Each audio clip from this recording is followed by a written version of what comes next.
find other great podcasts like this one at podmoth.network. Spike that audio, baby. Hell yeah, call him Spike the dog. Ayo. Spike the dog. Babinga, right? I was more thinking about Spike from Buffy the Vampire Slayer. Oh, I fucking wish. Who started out as a dog and ended up being quite a lovable character. Yeah, very British. Extremely. Damn, I feel like I've abandoned the bone puns. Oh, that's right. I forgot about those. The thought catalog. Should I bring it up? If you want. I don't think there are any good ones left. Let me see. All right. Yeah, double check. Double check. We're nothing if not thorough. Okay. Well, we were talking about Spike. Yeah. What did Spike say when he was almost killed by Angel? Is this really from Buffy, or is this something else? No, this is me adapting the bone pun to our current conversation. I love that. What did Spike say to Angel when... I don't know. I narrowly escaped. Oh my god. Like bone marrow lump? Yeah, I got it. Did you get it? I really got it, and it's sad, but I got it. Give me your neck for biting. No, Spike, no. I'm a vampire. My story today doesn't have anything to do with vampires, so I guess we just had to get that out of the way. Oh yeah, well, anytime I go into a room, I like to get the vampires out of the way.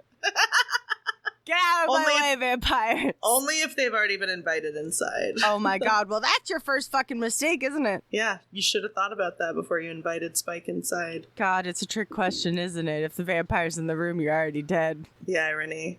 Let's start the show.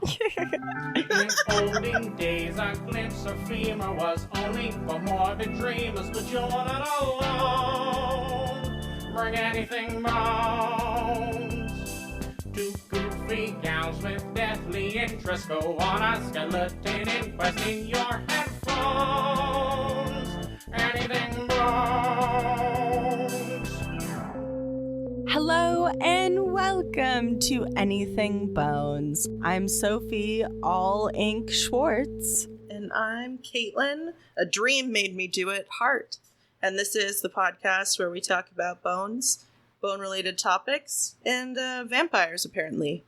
I think that this is a podcast where we're always safe to say that vampires is on the list of topics to be talked about.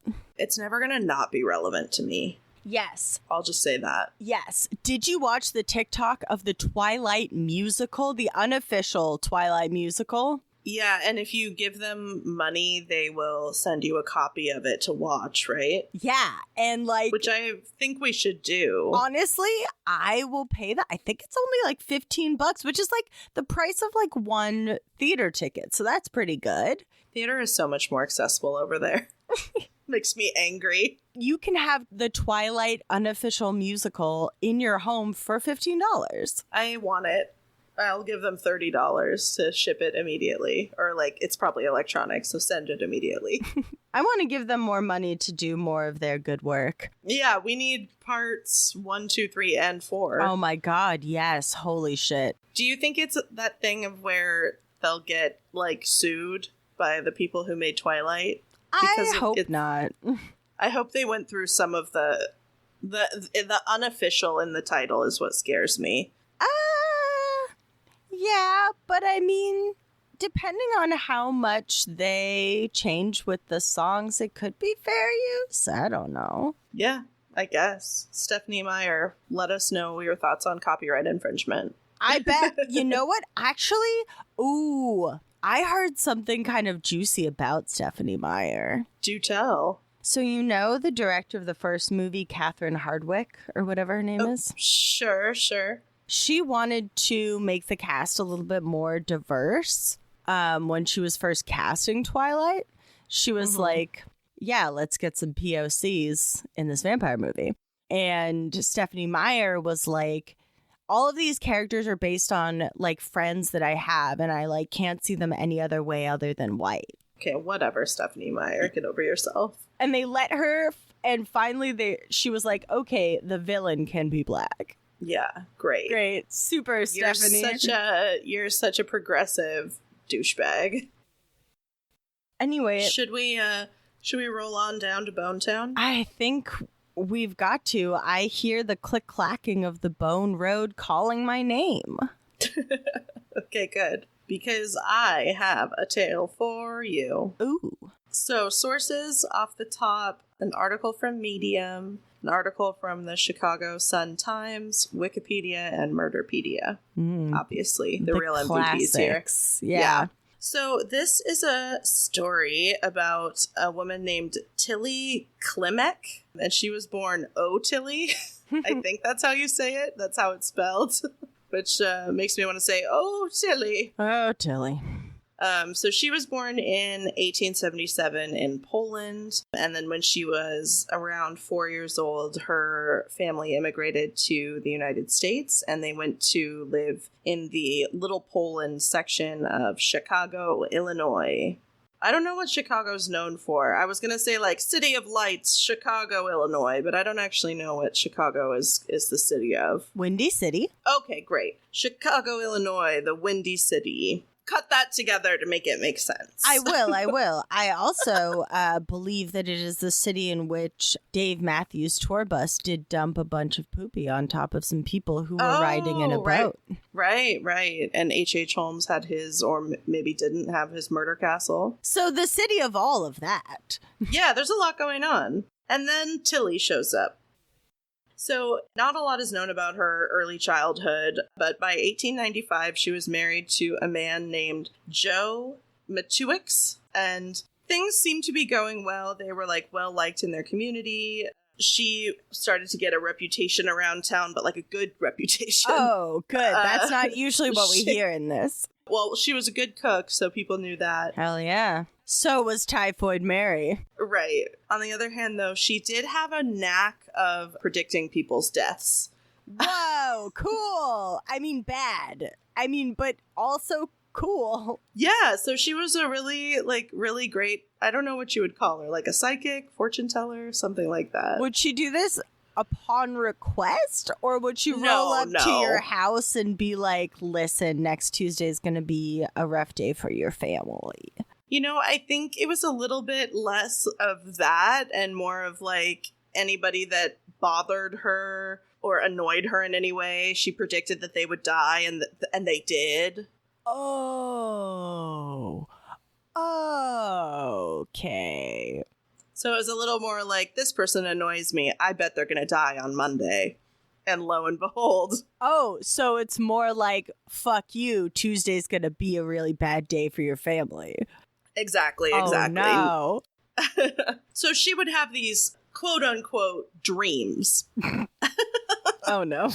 Premonitions. And really, it was just like her saying, wow, I really think my husband's going to die. And then he did. Girl. This is going to be a pattern, just so you know. But so it's 1914. So she's been married to this guy for almost 20 years. So I'm surprised that she was able to do this with such ease. Tillie was like, you know, I really think that Joe's going to die. I think he's going to be taken ill and pass away. No. And they're like, no. No, Joe. Honey, no. Don't kill Joe. No, I'm not trying to. It's not me doing this. It's Tillie. I'm going to blame you personally if this already dead man dies. And so she acted on this quickly because in mid-January 1914, Joe got sick and then he gone. And the coroner listed the cause of death as heart trouble. Heart trouble, more like Katelyn killed him. That is Hart Trouble, actually, because that's my last name. So, oh my God, is that the name of your Lifetime movie where you like kill several husbands? Sure, yeah. Oh my God, Hart Trouble this December on Lifetime. Yeah, I'm gonna manifest that. I want that to happen. Oh my God, I want to star as myself in a Lifetime movie. She left a trail of broken hearts behind her and bodies. Well, so she did come out okay after that, after Joe's death. She did get about $1,000 in life insurance. So, Oh, that's what a bright convenient. side. Yeah. And, wouldn't you know it, only took her about a month, and then she was married again. Whoa, well, love be that way. This time to a man named Joseph. Ma'am, I'm not sure about your actions. So we've got one Joe, one Joseph. Just so 1 and 1. Just to keep track. I mean, it will continue. I guess a good strategy for not forgetting their name. Yeah. So it's late February 1914, and suddenly she's like, life with Joseph has been really grand. That's what I say every day. We've had a wonderful month of wedded bliss, but I really think that we need to take out some life insurance, and then he's going to die. She probably didn't say the part about life insurance to her friends or whoever the fuck she was telling this to, but there you go. If I was her, I would be saying none of this to anyone. That would be the smarter thing to do, would be to keep it to yourself, but she wasn't particularly savvy in that regard. So, by golly, her premonition comes true in May 1914, and then Joseph passes away at the end of the month of May. And he leaves her $1,200 in cash, and she gets about $700 in insurance. So, not a bad take. Sorry. Well, again, these miraculous I'm kidding. silver linings. Yeah, that she just, she ends up really landing on her feet after every one of these. It's tragic unbelievable. Deaths. Yeah. Yeah, and she's so good at predicting when they're going to get sick and die. Well, I just don't know why no one else is looking at this woman with what the children would be calling side-eye. I don't get it either. I'm sorry. That's why I'm talking about it, because I'm trying to process it out loud. That woman in Canada only knocked off 2 husbands, and she was a witch. Which one? Not a blood countess. What was she? Yeah, that sounds about right. This is giving me Belle Gunness vibes as well. Yeah, that too. The skeleton lady. Whose skeleton was in the cage? Oh, of course. I'm sorry. The moment I discuss these topics, they walk right out of my little pea brain. That's not the point, Caitlin. I know. I remember some of it. Okay, back to Tillie. Oh, Tillie. Here we go. All right. So, things are looking a little rough. She's had 2 husbands kick the bucket, but she finds solace in the arms of another man. This one is Joseph with an F as in Frank. Are you serious? 3 in a row, baby. 3 Joes or Josephs in a row. I am very glad that my Joe is out of town at the moment, or I would have to hide him. Yeah, he should watch out. He's got to watch his back. Or there were only 5 names back then. Apparently. So, new boyfriend Joseph and his sister go on a little outing with Tillie one day, and she gives them candy. No. And God, they both just get so sick right after that.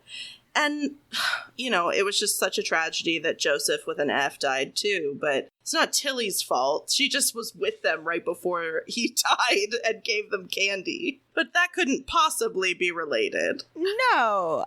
Oh, Joseph F., we knew you so well.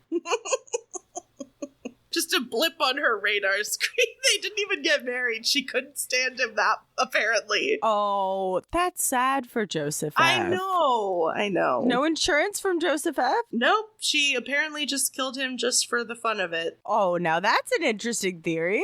I don't know. I mean, I'm just spitballing here.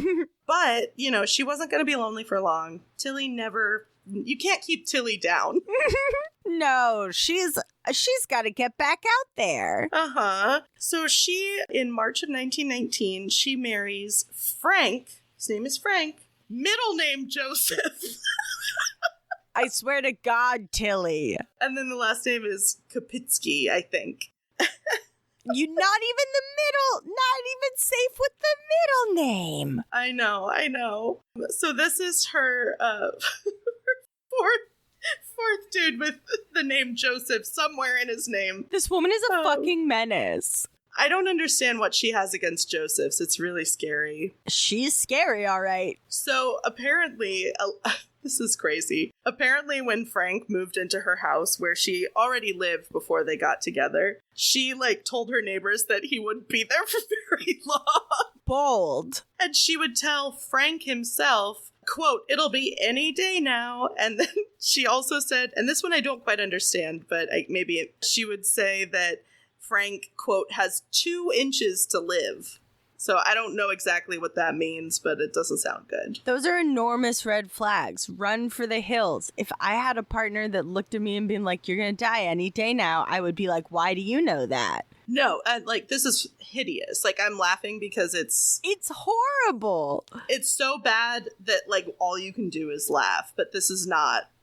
It's just terrible that nobody figured this out until it was too late for several people that she was related to. What year is this? So it started in 1914, and now it's the early 1920s. Okay, yeah, someone should have been looking into this one. You would think, but we're on boyfriend number whatever, but we are on husband number 3. Husband number 3. Okay, here we go. So this is Frank Joseph. All right. So she's already telling him that things are not going to go well for him, but somehow he sticks around. But he's getting weaker every day. He's not doing well. And Tillie's like, "Honey, baby, you know what really needs to happen? We need you to take out, say it with me, life insurance policy. So not only that, but she decided to plan way ahead this time and purchased a $30 coffin she saw in an ad in the paper. Ooh, that's pretty nice then. And she's like, "Landlady, will you store this in the basement for me?" And the landlady is like, "No." What are you saying? But one way or the other, Frank unfortunately died while Tillie was she was sitting next to his bedside knitting a black hat with lace trim, and she would tell him about how she was going to wear it to his funeral. And then, of course, he died in April 1921. Isn't this crazy? I mean, I take some of this with a grain of salt because, who knows what actually happened. This is probably either Tillie's word or, some reporter said this, but yeah, I wouldn't put it past her. She seems like a pretty evil lady. Yeah, some people are very able to compartmentalize, and I just, I feel very bad for these men, for all of these Joes and Josephs and Frank Josephs. So, Frank is obviously buried in the coffin that Tillie had bought for him, and at his funeral, she wore the hat that she said she would wear at his funeral. She gets just under $700 for his life insurance this time. Tillie, your game is slipping. Yeah, not as good as some of the other takes. But but hold on, the audacity though. The thing of I'm knitting this hat for your funeral. And no one was like, "Tillie, stop. Are you involved? Are you okay?" So, despite all of the issues that she's had with men in the past, she does get married for the 4th time on July 30th, 1921. What do you think this guy's name was? I swan to John if it's Joe. It's Joseph. Is no Joseph in the area safe? Either that or like you said, either that or everybody in Chicago was named Joseph. There were 5 names. There was Joseph, Preston, John, James, and Frank. Yeah, that's it. Yeah. That's it. That's all you got. So, of course, she's got this shit down pat by now. So her husband gets a new life insurance policy, and then he starts to feel sick. As weeks go by. He's getting shooting pains in his arm. He's also experiencing some numbness and paralysis, which is pretty scary. So he calls his doctor, who examines him at home and is like, "Yeah, this guy is very sick." So because this doctor races him to Cook County Hospital, and the doctors are like, "These symptoms are very consistent with arsenic poisoning." Hell yeah, someone's paying attention. Finally, somebody notices that this is just not right. So the hospital calls the police and Tillie is arrested. And allegedly, when she was arrested, she told the officer, quote, "The next one I want to cook dinner for is you. You made all of my troubles."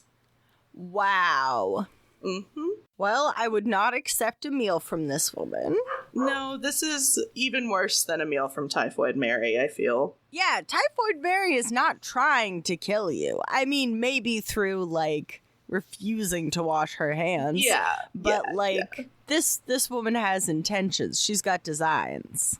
Yeah. So it takes a little while. They interrogate her, but eventually she confesses, and she tells them that she got the poison from her cousin Nellie, and it was a compound of soot and arsenic that like had some rat poisoning in it too. Yeah, I like that the soot was in there. Mm-hmm. I'm sure that helped. Yeah, to go down easier, I guess. And so after this confession, investigators exhume the corpses of Tillie's dead husbands as well as Nellie's first husband's body, and they all have lethal quantities of arsenic in their bodies. Ding ding. Sorry, Tillie. And wouldn't you know it, after they're arrested, it turns out that some of Nellie's relatives and neighbors had died.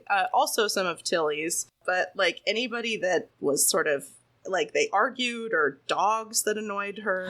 People would just get sick or die after annoying Nellie or Tillie. It was very scary. What a cruel woman. Yeah.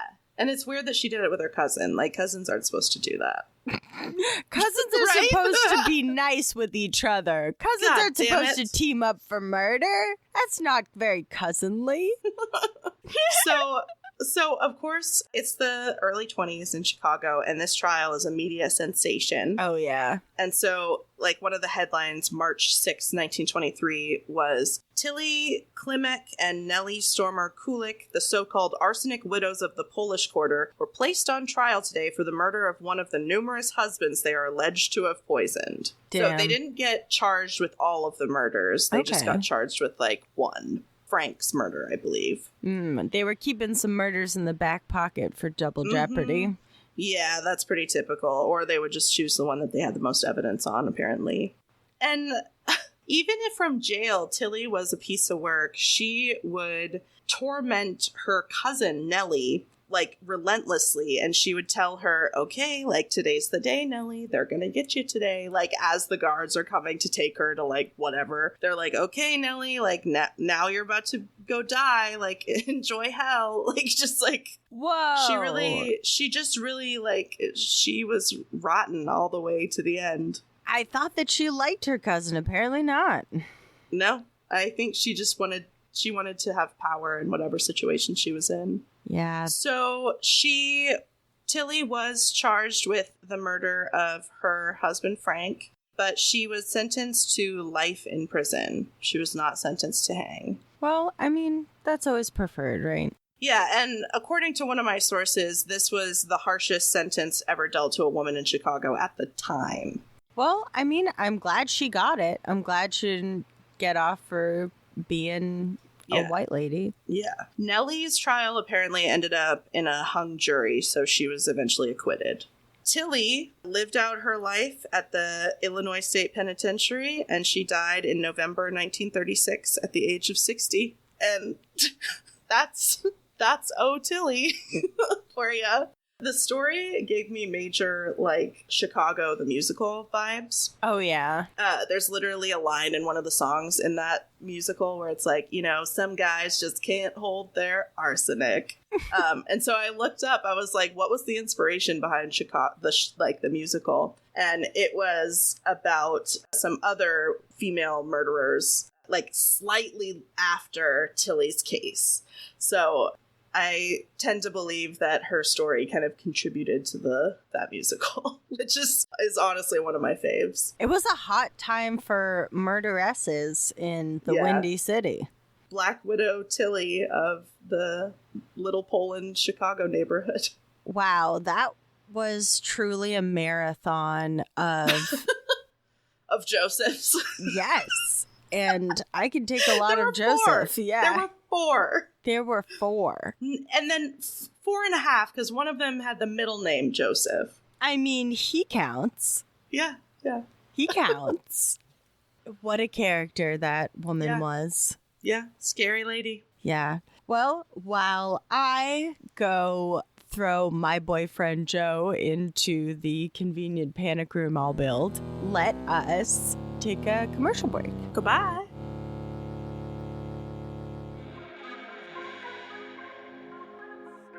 Hey, what's up, you guys? I'm Catherine. And I'm Haley. And we are Saturdays Are for the Ghouls, a podcast on the Podmoth Network. We cover all things spooky, like horror movies, true crime, the supernatural, and spooky stories, In the most chaotic way possible. So join your favorite ghoul friends every Saturday wherever you listen to podcasts. And become a spooky babe. So spooky babes, we'll see you In your nightmares. Joe, it's just temporary. I'm telling you, even her ghost could get you. No, I don't know what it is about her. Just stay in there, all right? Okay. I'm going to try and exorcise the ghost of Tillie so that she doesn't get Joe. I do like him, so I don't want her to get him. Please protect my boyfriend with your witchcraft. Okay, or at least help okay. me do so. Speaking of which, we had some fun witchy times together recently down in Portland. Yeah, it was so fun to see you in person. Oh my God, we had a fucking blast. We went to some fun bars and we just got to chit chat and see some stray cats. And I got 2 new tattoos. 2 tattoos for Suhu. And I said on our previous episode that I would reveal what they Today's were. the big day. Yeah. I will say that one is a flaming pair of dice for my love of D&D and other tabletop role-playing games of the sort. And one is inspired by our podcast, and it is a Hand of Glory. Woo woo. Whoop, whoop. And if you forget about the Hand of Glory, we covered this back in 2020, I believe. So long ago. I think it was 4. Episode 4? Oh my God. It was the one we did with Shelby. Oh, yeah. No, maybe that's too early. I don't know. Sorry, continue. I'll look it up. If you forgot what the Hand of Glory was or would like a quick primer, it's the dried and pickled left hand of a criminal, usually a murderer, that was used by thieves to render a home full of sleeping people immobile during their heist. So it's a hand with a really cool eye on it and some candles at the top and some fun magical sparkles. But I wanted to get something that commemorated our commitment to bones. I love it. And it's so cool looking. Yeah, and you can check out a picture on our Instagram. We'll have those. Yeah. But of course, tattoos, thinking about tattoos, got me thinking about bone topics that could be tattoo related. Obviously. So today we're going to be talking about the Japanese traditional art of tattoos and how they can be possibly saved for generations. Ooh, okay. Spooky afterthought. Ooh, isn't it? Wouldn't it be? Yeah. Yeah. So let's do some sources really quickly. So we have Yamoto Magazine, 2 Wikipedia, one from medium.com, one from Vice, one from Japanese Visual Culture Collection at Fordham University, and I have a couple of articles from there. They were a terrific resource on this, so if you want to know more about traditional Japanese tattooing, check out their archive. Yeah, there'll be a link on our website. Hell yeah. Traditional Japanese tattooing, I think it's one of the most striking methods, and I think that it's pretty recognizable when you say the traditional style. It's very vibrant. There's lots of big characters. And the traditional method of tattooing is actually called irizumi, which means literally to enter the ink. Okay, yeah. put the ink in. Become one with the ink. Yeah. And of course, it is a ancient technique, so it is done by hand using wooden handles and metal needles that are attached by silk thread. Jesus. Yeah. And in the, most traditional form of this art, they would use an ink called Nara ink, which is derived from the indigo plant. Oh, okay. I found this fun tidbit that traditional Japanese tattoo artists were known as horoshai, who usually had like apprentices working for them, like modern tattooing, actually. Mm-hmm. But it was noted in one article that they were, quote, admired as figures of bravery and roguish sex appeal. Oh, yeah. Sounds good. And I wrote, I guess some things never change. Am I right? Got him. Got him. Like all things in culture, meanings can grow and change. And with tattoos, the meanings and connotations of tattooing really has grown and shifted through its history. The first recorded instance of tattooing in Japan goes back to like the 5th century. Okay. That's a ways. It's a ways. The 5th century. So the account of these tattoos is from a Chinese perspective, and it says that the Japanese people would use tattoos to distinguish different social classes. So I thought that was really interesting. And tattoos were also sometimes used to define people's professions. Some sailors had tattoos that were associated with the sea, and some firefighters had phoenixes tattooed on them. And I think that's pretty obvious why. Yeah, that's interesting. Yeah. Huh. Tattoos also in this time during the Edo period, 1603 to 1867, were used to indicate if someone was being punished for a crime. Oh, yeah. So that makes sense, because then you're kind of stuck with that. That's like the scarlet letter. Yeah, exactly. And usually the location of the tattoo was some sort of indication of what crime was committed. So thieves were tattooed on the arms. Okay. Uh-oh, you're a thief. I am a thief. And murderers were tattooed on the head. Oh, okay. Yeah, that, like, what, on the forehead or something? I would imagine so, or somewhere on the face, maybe. Ugh. Like, just to say this person's a murderer. Yeah. Don't hire them. Okay, I have a tattoo on my leg. What does that mean? What does that make me? Nothing? Nothing to my research, but I'd throw you into thieves. Okay, cool. You could Right be a on. thief. As this practice of tattooing as a punishment for crime became more prevalent, it had the societal effect of isolating anyone who had a tattoo, because they'd be like, you're a criminal, no job for you, no social interaction for you, get out of here. We don't want your kind. Yeah. Which, people change. It was also in the Edo period that decorative tattooing began to flourish, because it would sometimes come out of people having criminal tattoos and then being like, hey, can you cover this? Like, can you make like this, big, thing that says thief, be like a kick-ass tiger instead? And Yeah, hell yeah. they were like, yeah, we can do that. And so, that as a practice began popping up in and of itself. And a big influence on tattooing of the time was actually the art of woodblock printing. So, like, what is that? That's where you take a piece of wood and you take tools like chisels and knives and stuff like that, and you carve out a design, and then you put ink on that, and then you put a paper on top of that, apply pressure, instant picture. It's like a big stamp.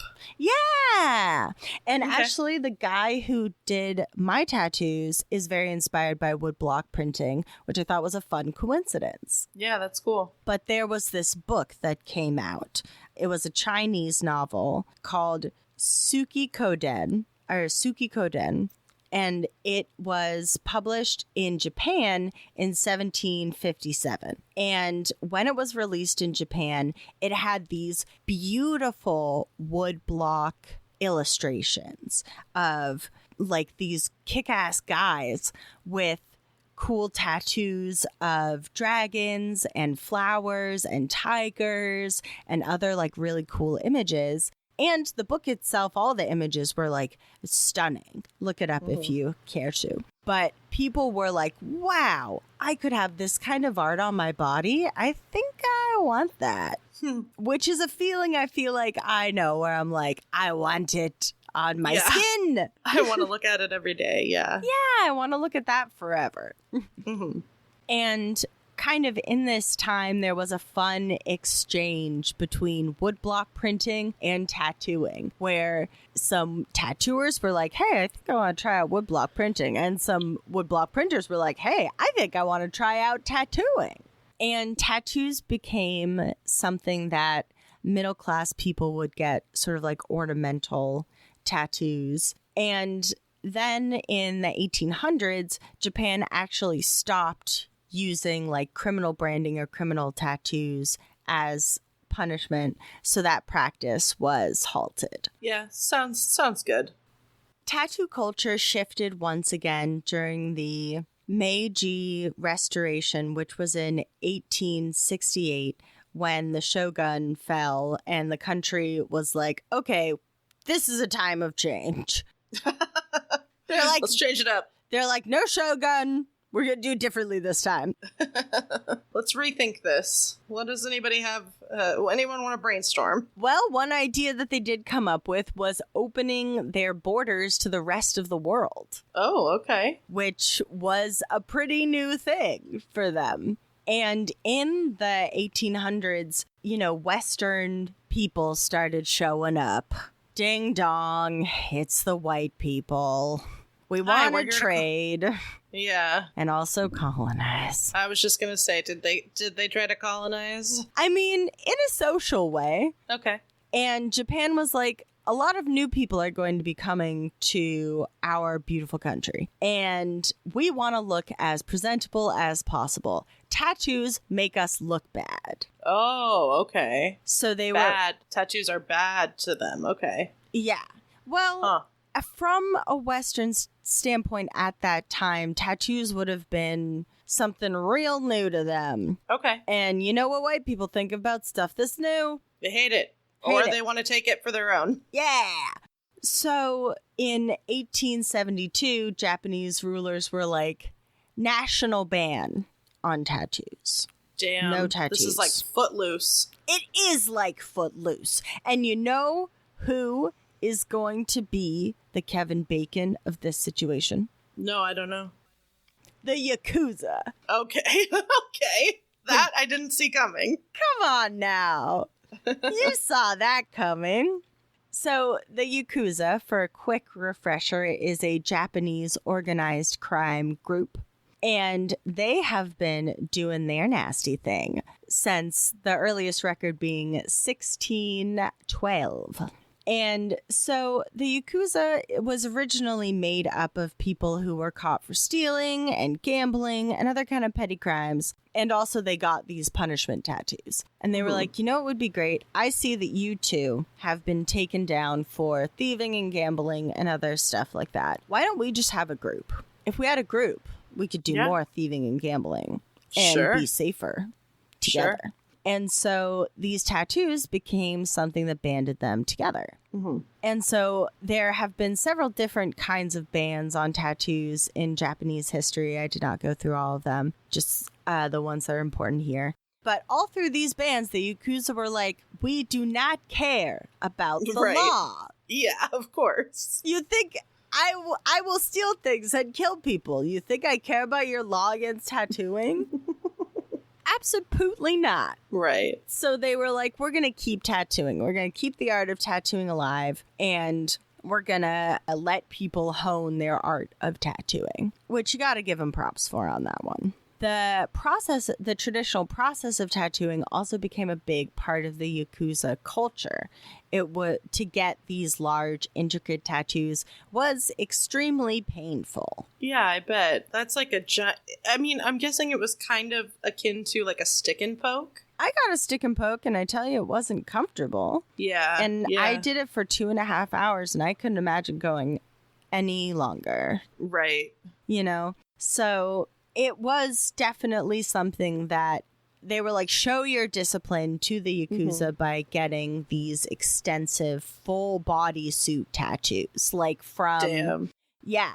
And they, like I said, they were incredibly intricate. And the illustrations within the tattoos became symbolic of their status within the organization.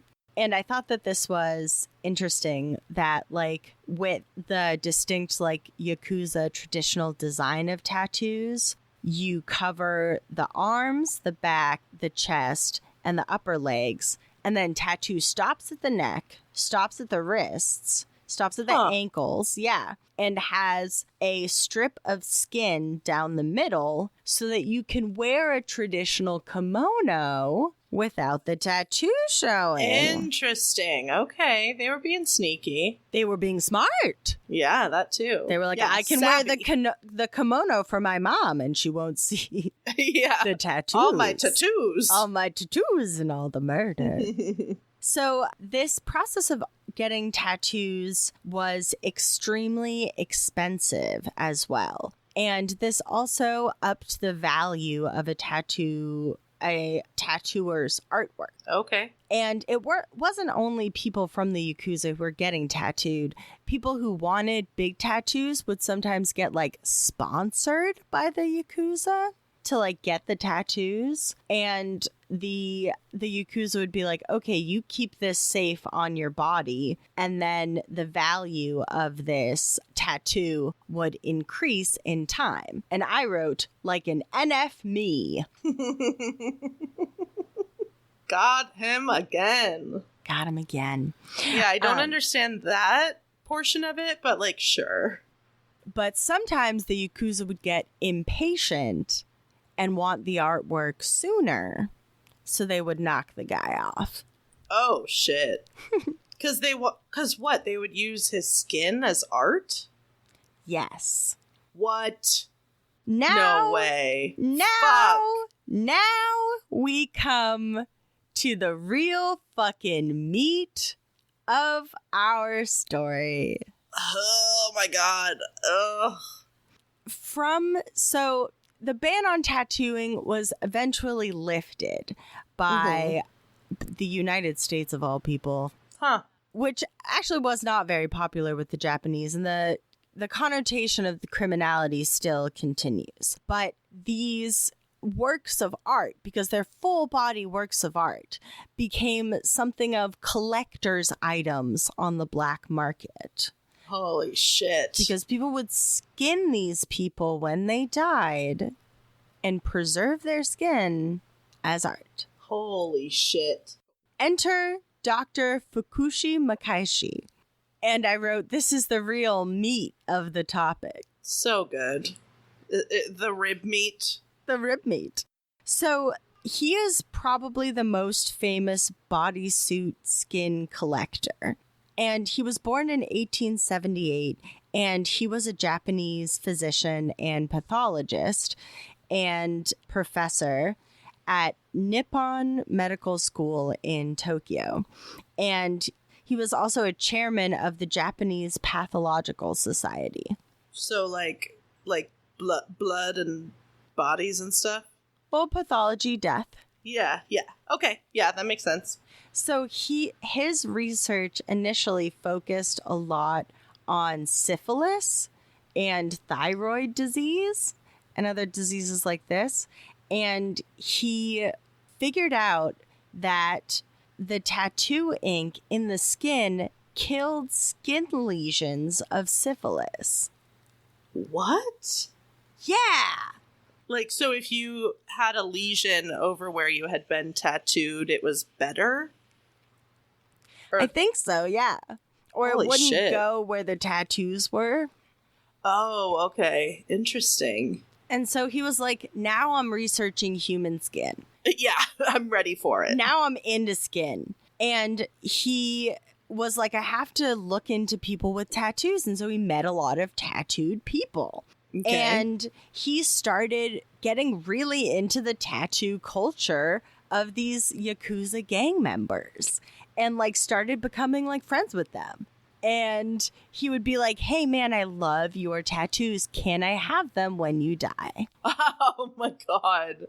And it was more for science than for art, or kind of a little bit of both, you think? A little bit of both. I think he really loved the art. Like I told you, it's got such a rich history and like it's a controversial thing in Japan. And, you know, let me pop off an email I've been waiting to send you. Okay, very good. Because this is the good doctor and his skins. Okay. The last one's kind of cute. Oh my God. So don't you love skin? Yeah, I mean, I brought you skin. Aren't you happy? You did. You brought me skin, a skin topic on our Bone podcast. This is just like, this is a little bit Hannibal Lecter-y for me.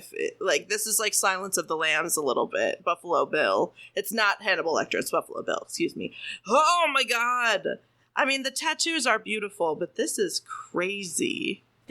I'll warn you, I will have a description of a very light description of the process, but it is still going to be graphic. So if you'd like to skip that, you can do so now. He would have two different methods for preserving these skins.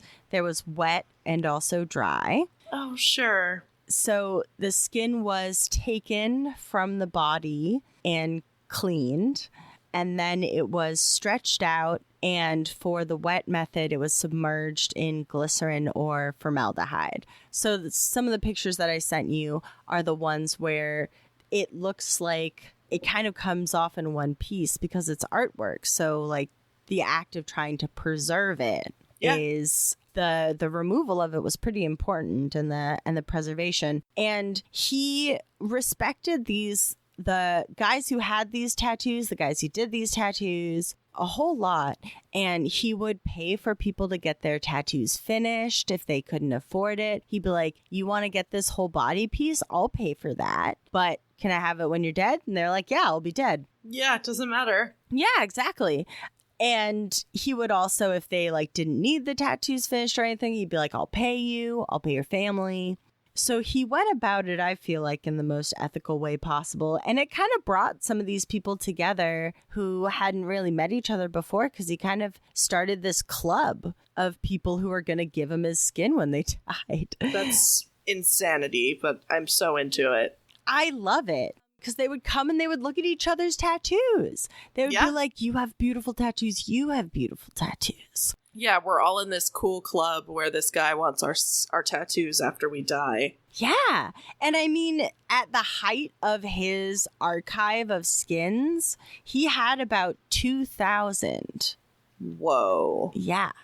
2,000. I sure hope that those are in a museum somewhere. Unfortunately, the 2,000 skins and the 3,000 photographs that he had, much of his collection was destroyed in World War II. Oh, God damn it. I know. World War fucking II strikes again. I think the American involvement in the history of Japanese tattooing is interesting, though. Yeah. Because they lifted the ban on tattooing, but then because of, World War II and the way that, the powers are set up, they struck a big blow on Japanese tattooing through the destruction of this record. But there are still 105 of these skins remain. Oh, okay. That's a fair number. They survived, and they are in a museum, the Medical Pathology Museum of Tokyo. Okay, gotta go to Tokyo. I would really like to see it, but it is not open to the public. We would have to get invited, or they would have to be okay with us asking to go. Okay. So we should try to set that up. But do you know one American who has seen this collection? No. Who? That would be Mr. Ed Hardy. What the fuck are you telling me right now? Yeah. Like the bedazzled hats, Ed Hardy? Ed Hardy. Like okay. Yeah, early 2000s trucker hat, Ed Hardy. Oh my god. Okay. I guess, and he's inspired by them for his bedazzled stuff. I mean, I think he was a big tattoo guy before because he was invited by the good doctor himself. Oh, okay. And he first visited the exhibit in 1983, so he's been back a couple of other times. And I just thought that was a fun factoid because he's something of a controversial tattoo icon. Yeah. And I just thought that this was interesting that the doctor himself is not tattooed. Not a single tattoo. Huh. No. You just like to look at them. Yeah. You just love to look at them. Yeah, and preserve the stories behind them. Yeah. And he loved the art, and I think he loved the social aspect of it as well. And it has such a rich history, and I found myself not being able to edit down all the things I wanted to share about this like rich history. And this guy, I didn't even tell you one of the most nutso-butso things about this guy. He was traveling with a suitcase full of these skins, right? Fuck. Oh my god. Who stopped him? Well, he got distracted by something, and his suitcase was stolen. Oh my god. Can you imagine? Oh my god. Opening that up, you're like, oh, I'm about to I'm done. I'm gonna get serial killered because obviously I caught a serial killer. Oh my god, that's this guy's insane. Just like getting a pretzel at the airport being like, I love tattoos. Oh my god. That thief probably never stole again. Never slept again. True. I wouldn't. Oh my god. Although I would kill to see this collection. I think it would be, you know, that's a once-in-a-lifetime thing if you're not Ed Hardy. Sure. Yeah, apparently he gets to go whenever he wants, whatever. Yeah, but what do you think from a skin perspective? Well, I mean, I'm impressed that it holds up so well. I wouldn't think that it would, like, I would think it would need a lot of, like, repeat treatments to stay, like, looking good, but yeah, I mean, I'm really fascinated by this, and the pictures you showed me, like, the vibrancy was still there, so that's really interesting. All the colors and like, it's fascinating, but it's scary, and it makes me clutch my skin closely. Would you ever have your tattoo preserved? Sure, if someone wanted it. Give it to Daisy. I think that I will actually do that. I'll let her know that that's what I'll give to her. She of all people would appreciate an OG Bones fan. Oh yeah. Oh my god. That's all right, that's the plan. Yeah, but I mean, I sympathized with these guys who wanted their tattoos to live on. You know? Yeah, of course. I'm bummed that a lot of it got blown up in World War II. Yeah, that's sad. And stolen by some rando. Oh, of course it was. These fucking idiots. But, you know, these are the kind of projects that I feel, it's a little creepy, but it's very special. Oh, yeah. This was definitely a bone topic. It had a bony twist there in the middle, for sure. Oh, yeah.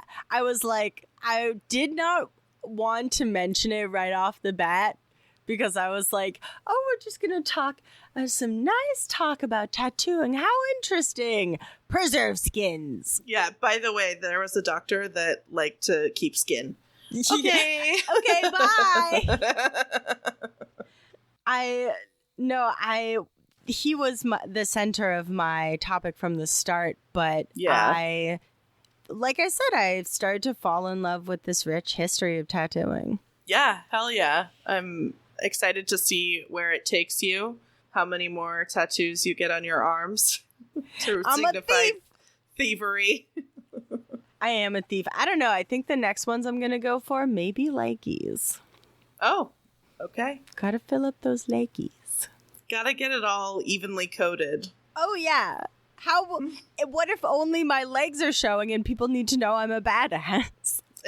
You've got to have multiple options to show people how badass you are. Thank you, everyone, for listening. And, hop on over to your favorite podcast listening device, app, and give us a 5-star review if you're feeling generous. Tell a friend. Tell a friend. I love you, Soph. I love you too. There's only one thing left to say. Bone. Voyage. Whoa. Where'd she go? That was crazy. Bye. Spicy. Bye. Thanks for listening to Anything Bones. Follow us on Instagram or Facebook at Anything Bones Podcast, or email us at anythingbonespodcast@gmail.com. Thank you to Nick Kruger for our spooky music and Stephen Vetteroff At Chubby Scrubby on Twitter, for our jazzy vocals, and thank you to Camilla Franklin at Camilla Strader on Instagram. for our beautiful bony artwork. Please rate, review, and subscribe. You didn't hear that at all. You didn't hear any of that. Yeah, nothing. Sorry. Please put that at the end credits. My God. I can't. Sometimes my bog witch comes out. It's good. Let it out.